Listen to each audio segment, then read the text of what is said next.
23 तारीख को बहुत बड़े पैमाने पर इस सदन में दलित प्रेम का प्रदर्शन हुआ। दलित प्रेमी मेरे पास भी आए, मुझसे कहने लगे कि आप चिल्लाते क्यों नहीं हैं? जब सब हम लोग चिल्ला रहे हैं, हम दलित नहीं हैं फिर भी चिल्ला रहे हैं, तो आप क्यों नहीं चिल्ला रहे हैं? हम सदन के वेल में खड़े हुए हैं, तो आप क्यों वेल में नहीं आते हैं? मैं चुप रहा।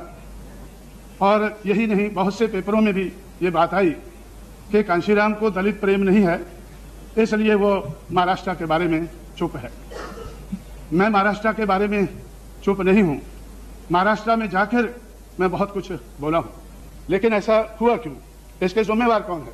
मैंने पहले कहा है कि मैं दलितों को बड़ा भारी जिम्मेवार समझता हूं, क्योंकि दलितों ने जो अंबेडकर के स्टैचू लगाए हैं वो तो ठीक हैं, लेकिन जो उन्होंने अंबेडकर की मूवमेंट को खत्म किया है वो गलत हुआ है। अंबेडकर की मूवमेंट से जुड़ना चाहिए था, पुतलों से नहीं।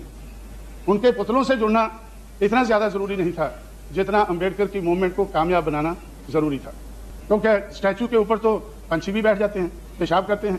क्या हम पक्षियों के पीछे भागें?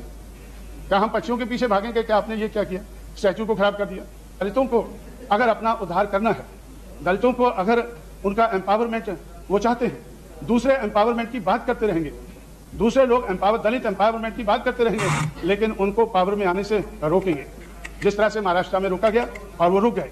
तो इस तरह से मैं समझता हूं कि दलितों को इस दलित प्रेम से सावधान रहना चाहिए। तो इसमें भी मैं समझता हूं कि दलित प्रेमियों से ये काम होने वाला नहीं है। उनको 50 साल मिले हैं, चाहे वो किसी भी पार्टी के दलित प्रेमी हों। 50 साल में उन्होंने सोशल और इकोनॉमिक फ्रंट के ऊपर जिसके लिए फुले शाहू अम्बेडकर ने संघर्ष किया, उसकी बात आगे नहीं बढ़ाई है।